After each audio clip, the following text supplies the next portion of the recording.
A história de Moisés, olha, essa é uma daquelas narrativas que formam a base de muita coisa que a gente conhece hoje.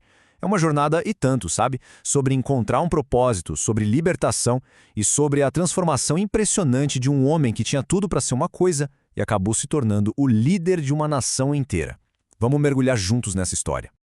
E a grande pergunta que vai guiar a nossa conversa é exatamente essa. Como é que um fugitivo, um homem que está correndo do próprio passado, acaba se tornando o libertador de todo um povo? A resposta para isso, bem, é aí que a história fica boa de verdade.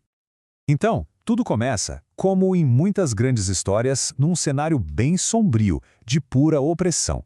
É a jornada de um herói que nasce, literalmente debaixo da sombra da tirania. Para a gente entender quem foi Moisés, a gente precisa primeiro entender o mundo em que ele veio parar.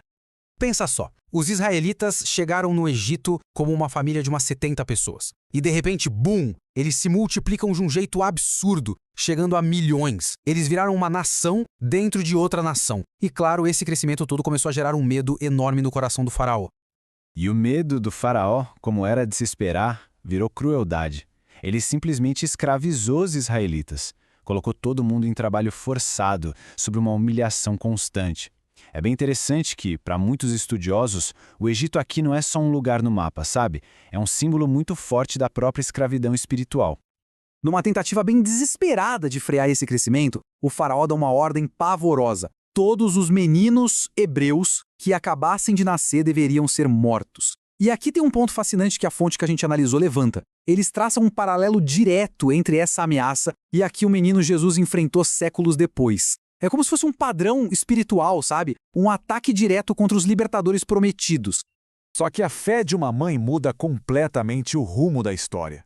O bebê é escondido num cesto no rio e acaba sendo encontrado justamente pela filha do faraó.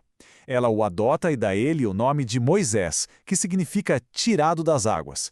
Ele foi literalmente resgatado para um dia se tornar o resgatador. E é aqui que a vida de Moisés fica complexa. Ele vive uma vida dupla.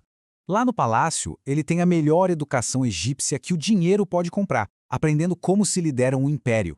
Ao mesmo tempo, em segredo, a própria mãe dele, que foi contratada para ser sua ama de leite, ensina tudo sobre sua identidade hebraica. Então ele cresce conhecendo o poder do Egito, mas sentindo na pele a dor do seu povo. Essa dualidade toda acaba explodindo quando Moisés, já adulto, mata um egípcio para defender um hebreu. E aí não tem mais jeito. Ele é forçado a fugir e a vida de príncipe acaba ali, na hora.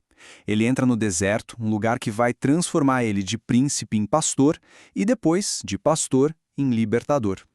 Mas o deserto não foi um acidente, não foi um castigo. Foi uma verdadeira sala de aula. Por 40 longos anos, aquele príncipe que aprendeu tudo sobre poder, agora tem que aprender sobre humildade.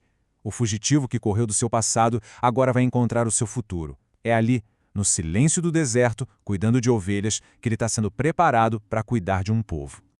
E isso nos traz uma das lições mais fortes dessa história toda. Às vezes, Deus te tira do palácio para te preparar para o seu propósito. O que parecia ser uma queda, uma desgraça, era na verdade uma preparação. O deserto se torna um lugar onde os grandes libertadores são forjados. E é nesse cenário de total simplicidade e humildade que o sobrenatural acontece. Moisés vê uma sarça, um arbusto, pegando fogo, mas o fogo não consumia a planta. Essa cena, que não fazia o menor sentido, chama a atenção dele. E é ali que ele ouve a voz de Deus pela primeira vez. Quando ele recebe a missão de libertar Israel, a primeira reação de Moisés não é de arrogância, não. É de uma insegurança profunda. Pensa bem, depois de 40 anos como pastor, ele já nem se via mais como um príncipe. A pergunta dele é a pergunta que todo mundo se faz um dia. Quem sou eu para fazer uma coisa tão gigante assim? E a resposta de Deus, essa resposta é a chave de tudo. Deus não fala das qualidades de Moisés, nem do seu treinamento. Ele simplesmente promete: eu estarei com você. A missão não dependia de quem Moisés era, mas de quem estava com ele. Com essa promessa no bolso, Moisés volta para o Egito. E o que acontece a seguir não é só um conflito político, é uma verdadeira batalha espiritual. É o Deus de um povo escravo contra os deuses poderosos de um império. As 10 pragas que vieram não foram desastres aleatórios, de jeito nenhum. O fascinante aqui é que cada praga era um ataque direto, estratégico, a uma divindade egípcia específica. O rio que vira sangue, um golpe no deus do Nilo. A escuridão total, um golpe no deus Sol, Ra. Era uma demonstração clara de poder, para mostrar quem era o único Deus de verdade. Com a última praga, a morte dos primogênitos, veio também uma instrução de salvação, a Páscoa. Cada família tinha que sacrificar um cordeiro perfeito e usar o sangue para marcar as portas da casa. Onde tinha o sangue, o anjo da morte passava por cima, poupando a família. É um sinal de proteção que, segundo a fonte, já aponta direto para o futuro sacrifício de Cristo. Finalmente livres. Mas a alegria dura pouco.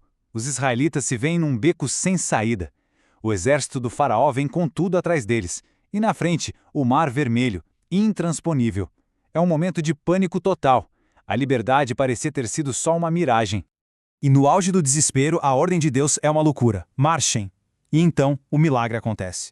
O mar se abre, o povo atravessa em terra seca. E quando o exército egípcio tenta seguir, as águas se fecham sobre eles. Esse momento é visto não só como libertação, mas como um tipo de batismo, uma separação definitiva daquele passado de escravidão. Mas olha só, sair do Egito não era o objetivo final. A libertação era só o começo de tudo. O povo foi liberto de alguma coisa para ser livre para alguma coisa. Um novo jeito de viver e um novo relacionamento com Deus. Lá no Monte Sinai, eles recebem a lei. Isso incluía os 10 mandamentos e um monte de outras leis morais, espirituais e até cíveis. A ideia não era aprisionar. Pelo contrário, era ensinar um povo que só conhecia a escravidão a como viver em liberdade de verdade, com ordem e propósito. E durante toda essa travessia no deserto, eles nunca estiveram sozinhos. A presença de Deus era visível.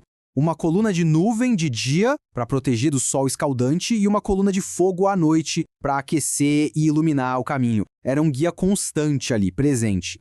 A fonte também destaca muito como a vida de Moisés é um tipo, uma espécie de prefiguração de Jesus. Pensa bem, Moisés libertou Israel da escravidão física. Jesus liberta a humanidade da escravidão espiritual. As semelhanças, como o Cordeiro da Páscoa e o ensino no monte, são vistas como um eco profético, uma história se conectando com a outra. Então, resumindo a ópera, a história de Moisés revela quase uma fórmula divina. Deus vê o sofrimento, chama um líder que ninguém esperava, prepara essa pessoa no deserto, liberta o povo de um jeito milagroso e finalmente guia todo mundo para uma vida nova, com propósito e comunhão. E isso nos deixa com uma pergunta final para a gente pensar. A libertação foi o fim da jornada ou foi, na verdade, só o começo? A história de Moisés parece dizer que a verdadeira liberdade não é só fugir de algo ruim, mas finalmente ser livre para caminhar em direção a um propósito muito maior.